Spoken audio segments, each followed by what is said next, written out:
All right, YouTube, this is the first time I'm making a video like this. If I get good comments, bad comments, comments in general, maybe I'll do more like this.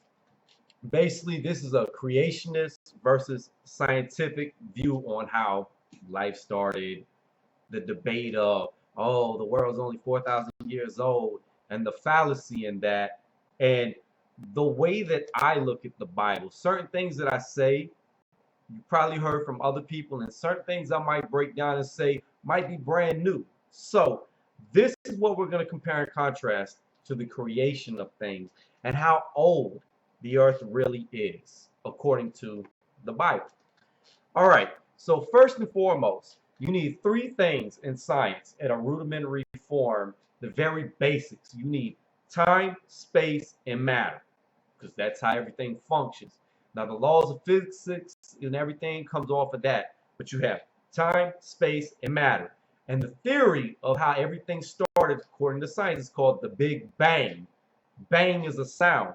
Now, when you compare that to what the Bible says, it says the Word of God started it all. Word, bang, both sounds similar. Now, moving on. Remember the three things I told you: time, space, matter. Genesis chapter 1, verse 1 reads, "In the beginning, God created the heavens and the earth." Now, it says the beginning. Beginning refers to time. God created the heavens. The heavens is the sky, space. Then he created the earth. The earth is matter. Matter, space, and time match up perfect. Now, I just wanted to start off with that and see what y'all think about that. And actually, that was not my original thought with that. It actually came from my uncle, and I don't know if he heard that from somebody else. But now, from there, this is all becoming original thoughts. So we move on and we learn. And Bill Maher, he talks about this. He makes fun of this, saying on the seventh day, God rested. What type of all creation being needs to rest? But that is not the way it is read. So first off, we learn, before I get to that, man was created on the sixth day. He was the last thing God made, okay? Now, moving forward, just to get to Bill Maher's point, and then I'm going to backtrack because I don't write this down. I just go off a thought and just talk, because that way, to me, it seems more original and heartfelt than just writing down a speech. So basically, back to Bill Maher. It says, this is after the sixth day. Thus, oh, excuse me, by the seventh day, God had finished the work he had been doing. So on the seventh day, he rested from all his work. Now, notice what it said. He rested from all his work. Not he went into a slumber, meaning that on the seventh day, he was completed. He didn't do anything on the seventh day. That's all it's saying. When you rest from something, that doesn't mean, it doesn't translate into I'm taking a nap. Resting from something means that I drink a gallon of water every day. If I don't drink a gallon of water, say tomorrow and the next day, but then I start back drinking a gallon of water, I rested from drinking a gallon of water because I'm not doing it. So I took a break from it. So therefore, the process of me doing that rested. Just like it's saying that the process of God's creating stopped. Now, on the eighth day, things begin again. So now we're going to get into, oh yeah, and before that, let's backtrack even more, because I made a point right there. These points are probably not going to be chronologically in order. I'll bounce around a lot because as it comes to me, I'll talk about it. But as you listen, you can always play back and jump around with me. And then, like I said, all my scientists out there, and I'm a scientist myself, not in career yet, but I am a biomedical major. That is my degree. So evolution, all of that, I'm inundated with it deeply. But here's the big thing that scientists come after creationists with.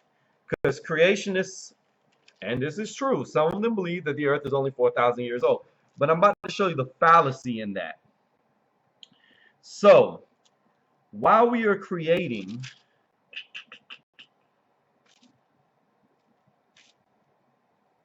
here we go. In Genesis chapter 1, verse 2, this is what it says.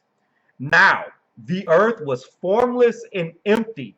Darkness was all over the surface of the deep, and the Spirit of God was hovering over the waters. In other words, the earth was here. It was formless. So, kind of like scientists say that everything started off as a big rock, so to say. Like planets, they believe from it was an astronaut who had a thing with sugar, and they saw that the sugar spiraled around and made a clumped up ball. That's how they believe that, like, through the battering and the gravity and the forces of the stars and the rotations caused all the stuff to clump together. And then when the gravity became, or the mass of it became so great, the gravity caused it to collapse on itself. And that's why it's a round ball. And then all that matter that was there, clumped up, that collapsed, formed something. So once again, it goes hand in hand with science, because it tells you when the earth was first here, it didn't have shit on it. There was nothing on it. So you can't really debate that. Now, as far as 4,000 years, there's two questions that you have to look at. Question number one, day 1, day 2, day 3, day 4, day 5, day 6, and day 7. Are they literal days? Or is a day more than a day? Because my mindset is, what is a day if you believe in God and if you're listening to this? What is a day to something eternal? Is it a literal day to us, one day? Or is a day to God 1,000 years, 100,000 years, 1,000,000 years, 100,000,000 years? What exactly would be considered a day to something that's eternal? That's what you need to keep in mind. But let's even go as far to say that it's a literal day. And we're only in 8 days right now. Now, this is what you have to keep in mind. And I'm going to read this as soon as I find it. So in Genesis chapter 2, verse 19, and I'm going to get to the point, it says, now the Lord had formed out of the ground all the beasts of the field and all the birds of the air. He brought them to the man to see what he would name them. And whatever the man called each living creature, that was his name. Now, stop for a minute. Think about that. Every bird, every land animal, and it doesn't really say anything about the fish. But so let's just take all sea animals out and just say land and air animals. We won't even add insects. How many species of birds and land animals are there? Now you have to assume that if you believe in the Bible, and scientists out there, you need to just stay with me. Just assume that the Bible is correct for a minute. Keep the scientific thought in mind. That means not only did Adam see the land animals we see, but he's seen all the ones that were extinct, including woolly mammoth, dinosaurs, etc. So out of all the animals of the sky and the ground, he named them all. Now, you might say, well, I can name a dog, a cat. There's a bird, that's a yeehaw, and a wee-wee, whatever you want to call it.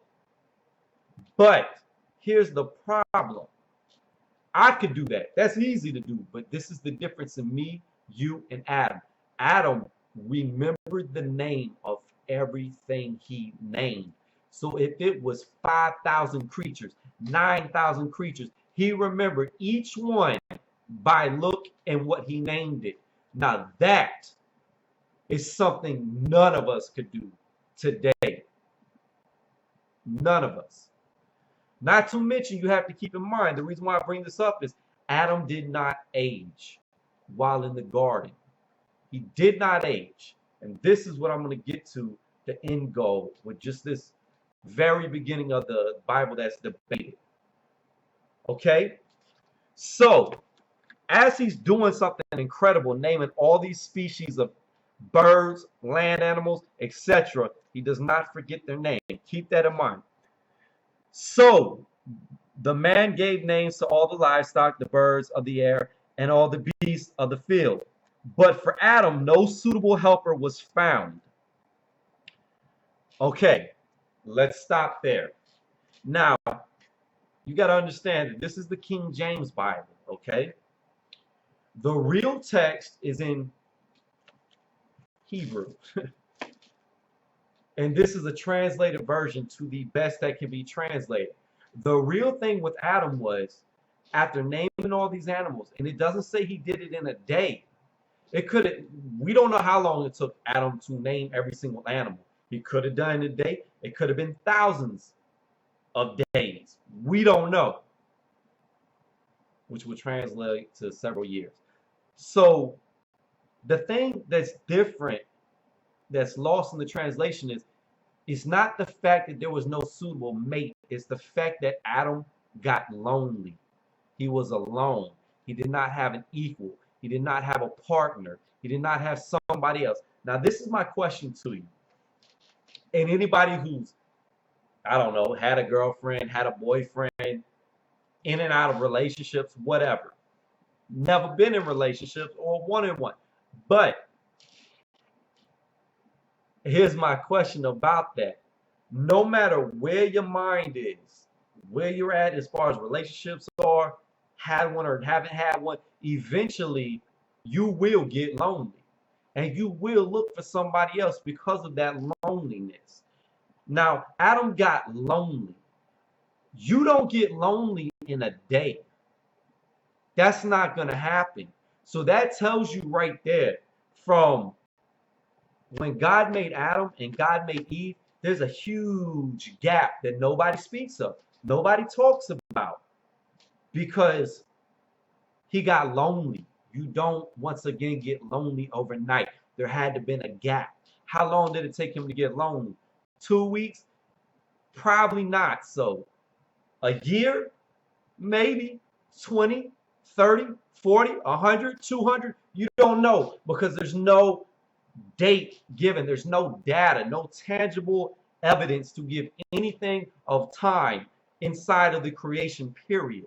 Because why would time matter if you're in eternal? It doesn't. So that's point number one I want to make right there. He was lonely. He wanted a mate. How long passed? Actually, that's point number two. Point number one was the earth being formless. It was already there. It was already there. It was formless, without shape. It was already there before anything was done to it. So the question is, how long was the earth there? Was it a day? Because everything he does to the earth is timed by days. But it doesn't say how long the earth was there. So with them two, now you come to the next part. God makes Eve. Now, Eve doesn't sin on the first day. That's just ridiculous to think that. She was created. She was with Adam. Now, I'm even going to go further to this. Once again, keep in mind, there is no time. Okay? Now, in the Bible, Genesis chapter 4, this is where scientists and atheists and anybody who wants to argue the Bible, they jump off the roof and say, ha ha ha, we got you here, because this is an impossibility that proves the Bible wrong. It says, Genesis chapter 4, verse 1, Adam laid with his wife Eve, and she became pregnant and gave birth to Cain. She said, with the help of the Lord, I have brought forth a man. Later she gave birth to his brother Abel. Now Abel kept flocks, and Cain worked the soil. Here's the thing. This is the question that you have to ask yourself. It does not say at any point in time Cain and Abel were their first kids. It only speaks of Cain and Abel. And it only speaks of Cain saying he was brought forth as a man. So there's a possibility, and you got to keep in mind that back then, and even not so far back, there was a lot of interbreeding, especially if there's only two, and then so on. So you have to ask yourself, did Eve have daughters before she had Cain? Okay. Did she even have sons before she had Cain? Yes, it makes a point to say that God brought her a man, but you have to understand why it speaks of Cain and Abel. It doesn't speak of Cain and Abel and say it was their first kids. That is not why Cain and Abel is brought up. Cain and Abel is brought up because of the fact that Cain killed Abel. It was the first murder on man to man that was committed. That is the only reason why Cain and Abel is brought up, because if they were brought up for the fact that they were the first two born, it would have stated that Cain was the first child, and it does not. So you have to keep that in mind. Now, going further with that, after Cain killed Abel, he was terrified because God marked him. He was terrified that people were going to kill him, which meant that Cain and Abel weren't the only people on earth. Well, where did these other people come from? Clearly, they came from Adam and Eve. Now, there's two possibilities. One, Adam and Eve had sons and daughters, a whole bunch of them before they got kicked out of the garden. And, you know, they were intermingling, making more kids. Or two, they only had daughters. And maybe Adam was sleeping with the daughters, making more kids. And Cain was Eve's first son. See, this could go many different ways because there's not a true account for it. But the only point I'm trying to say is keep an optimistic, open mind. You have to understand that this is very vague, and the possibility of how it reads, because in my mind, it's not saying Cain and Abel were first, because it doesn't say that. It just brings them up because they're the first ones to have, one had murder done to them, one committed the murder. Then it also tells you there are other people in the land, which Cain was terrified about being killed by, and God said that nobody would hurt him. Now, outside of that, they're already out of the garden on top of that when Cain and Abel are even about, because sin is in the world. You know sin's in the world because he killed Abel. So sin has already been committed. So now you have to go backwards. All right. Theologians say, well, I believe it was, I would have to look it up, but Adam lived somewhere around 700 and something years old. And that's how they determine how long he was in the garden, because he lived to be 700 something years old. But once again, this is what you have to ask yourself, which people, I don't understand why people can't think about what they read, or think about what is being said. When you are eternal, like Adam and Eve were, when does your birthday come into effect? When do you count your age? Is it one, the minute you are created, or two, the minute the timer has started ticking and you're going to die? I'm underneath the mindset, how it reads, that Adam didn't start aging till they were kicked out of the garden. That 700 and some odd years he lived was after the fall. That's what I truly believe. And to me, reading this and the few points I have made, and we could go on for hours if I really wanted to go super in depth in this on other key points, only leads me to believe that it's in plain writing that the earth is way older than 4,000 years, and it's accounted for because there's certain keys and thoughts and things that had happened, as far as having to name all the animals, creating Eve because you're lonely. Then after you create Eve, then Eve eventually gets tempted by the devil to eat from the fruit. Then she comes and tempts Adam to eat the fruit. Then they get kicked out of the garden. Then they have these two kids. But after they've had these two sons, there's already people in the world.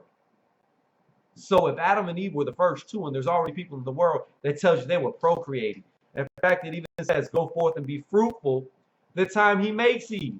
So the minute Eve is made from Adam, they have sex, and she's more than likely pregnant right then, because that was what they were told to do. Then, after they get kicked out of the garden, it speaks of childbirth will now be painful. Well, wait a minute. If she never bore a child, how would she have known that it wasn't painful before? See, people miss the point of what they read. They can't break down and decipher what is actually being said. You know, that's like me saying that now when you get hit in the face, it will hurt. Well, obviously you've been hit in the face before and it never hurt, and you don't understand what he's talking about. But that first time, bow, you get hit in the face and it hurts. Now you know the pain that is caused by the mistake that you made. It's the same thing with the childbirth. Childbirth wasn't painful before. That's what it's telling you. Now, after you ate from the fruit, you were cursed to have labor and feel the pain of birth. So it changed. If it changed, then it happened before. So therefore, that's even another fact that leads up to the fact of they were in the garden a lot longer than what people are leading you to believe. And that's my 2 cents. Let me know what you think about it. Not really getting into a huge debate about science versus the Bible. You know, I didn't really know how to title this. I'm just trying to show that according to the Bible, depending on how you interpret it, that time that they were alive is a lot longer than 700 years, in my belief. Now, let me know if you agree, disagree, and if you don't believe in the Bible at all, write down there. Tell me you don't believe in the Bible. Tell me why, and I will write back to you on a scientific level. We can get into them debates over evolution or whatever you want to talk about, whatever your proof is. We can get into that because I've taken them classes. This was just to show that I do not believe that creationists should believe that the earth is only 4,000 years old, because it is in black and white plain print in front of your eyes that they were there for way longer than what they're saying they were. But that's all. Let me know what you think. Like I said, this is not a trolling video. This is just had it in my mind to do it. So if you like it, I'll make more videos. If you agree, disagree, or even if you disagree but you find it interesting, let me know. Thank you for watching the video.